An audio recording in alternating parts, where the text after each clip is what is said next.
We always gather on that day at the beach. We all come together and we tell each other, like, we have to do this for them.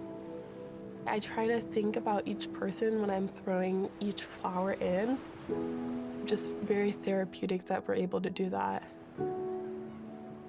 They wanted to do it not only for the Mamba 8 that we lost, but they wanted to do it for themselves.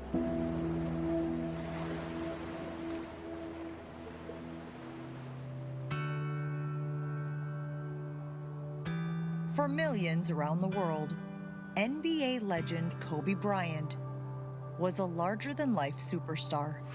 Kobe Bryant has hit a shot at the buzzer! But for a few families in Southern California, one of the greatest to ever play the game was simply Coach Bryant, as he mentored his daughter Gigi and other girls her age on the court. I really didn't believe that it was real and that Kobe Bryant was going to be my coach. When we first started playing basketball, I was like, wow, like this is Kobe Bryant. But quickly after, he just became Coach Bryant to me. He just felt like a normal dad coaching his daughter. So it was like not this huge name, huge celebrity. It was just Coach. Someone like Kobe Bryant believes in you. You can take this above and beyond. He saw the potential in all of us, and there were a lot of lessons. He would tell us at the end of practice, like, look yourself in the mirror and ask yourself, did I get better today? Did you get 1% better today? And if the answer is no, then you have to work harder tomorrow. Put in 100% effort every day, and then you'll see improvement. Most of the girls were 11 years old when Kobe handpicked them to be a part of the club team known as the Mambas. His vision was for all of them to play together through high school. He called it the 6-year plan. He was telling my parents that we're going to try and get them all to come to Sage Hill and go to high school together. And I was like, that's something I want to be a part of. And he just came up to me and he said, you know, we got a 6-year plan here. We're going to get them through high school. We're going to get them through college. And then I'm going to go to all these weddings. I'm gonna be in their life forever. In 2020, the Mambas, most of them 13 that season, were dominating the AAU circuit, often playing up a level.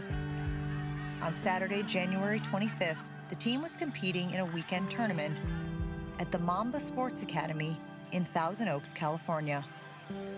I remember that was a super, super important game because the other team, they've kind of been rivals for us.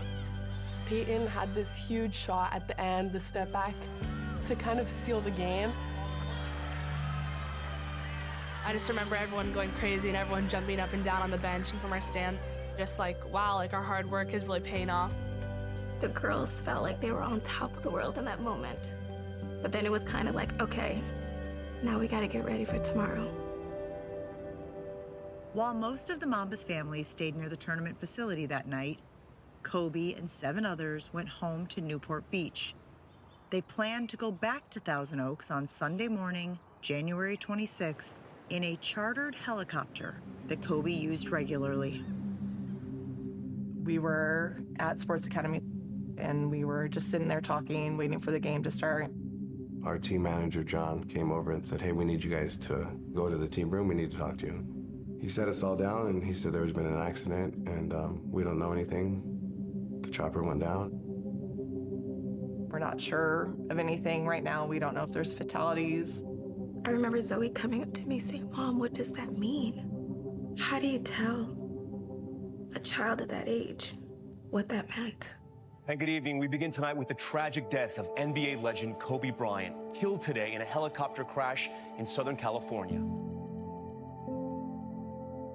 8 members of the Mamba basketball program died in the helicopter crash that morning.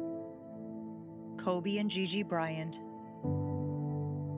Coach Christina Mauser, John and Carrie Altabelli and their daughter Alyssa, and Sarah Chester and her daughter Peyton, who had hit the big shot the day before. I just felt like everything just stopped, and we were all just together in the room, hugging each other, crying on the floor for like what felt like hours. Literally the worst moment of my life. It just didn't feel real. Like, I just saw their faces the day before, and now you're telling me that they're gonna be gone forever. It just didn't make sense.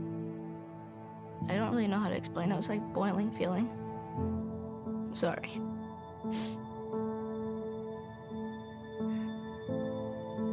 And like, I don't know, it was like sad.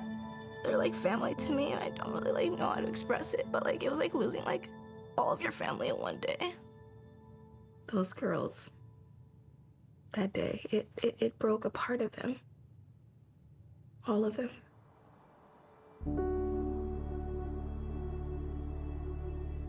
Since the accident, the Mambas have carried on, with 5 of the 8 remaining girls playing together in high school at Sage Hill, carrying out Kobe's 6-year plan. Not one time did any of the girls say, I don't want to do this anymore. I think once we lost them, it made us want to be able to come here and finish the plan even more. We wanted to be able to come here and do everything he said we were going to do when he was still here and living with us. They wouldn't want us to just stop this. We were going to play for them. We want to continue what we started and finish it. So. Now we're going to do it not only for ourselves, but we're going to do it for the Mamba 8. Sage Hill Lightning. Catch lightning in a bottle. There's no better way to describe it than playing with the Mamba mentality. In 2022, Sage Hill won its first state championship. What do you think Kobe, Gianna, Peyton, and Alyssa would have to say about this performance?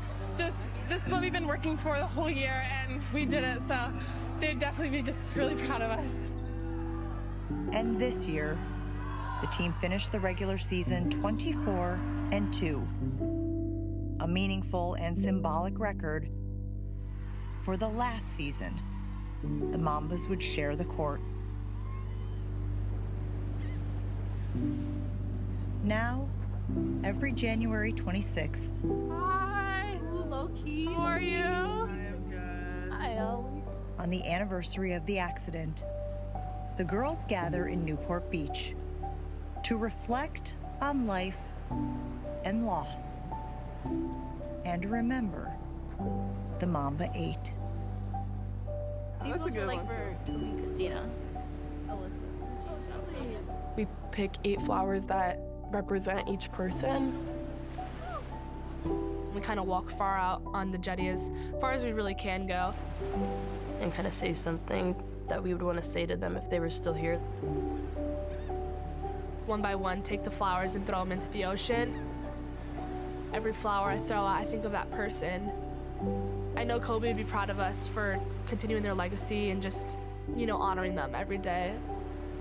I think about them every day still, but then you just remember what he used to say, like, there's always more to accomplish. There's always, like, more room to grow.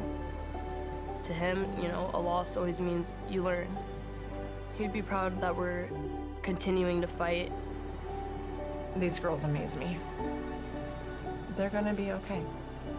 And because they had each other, I think that's why they're okay.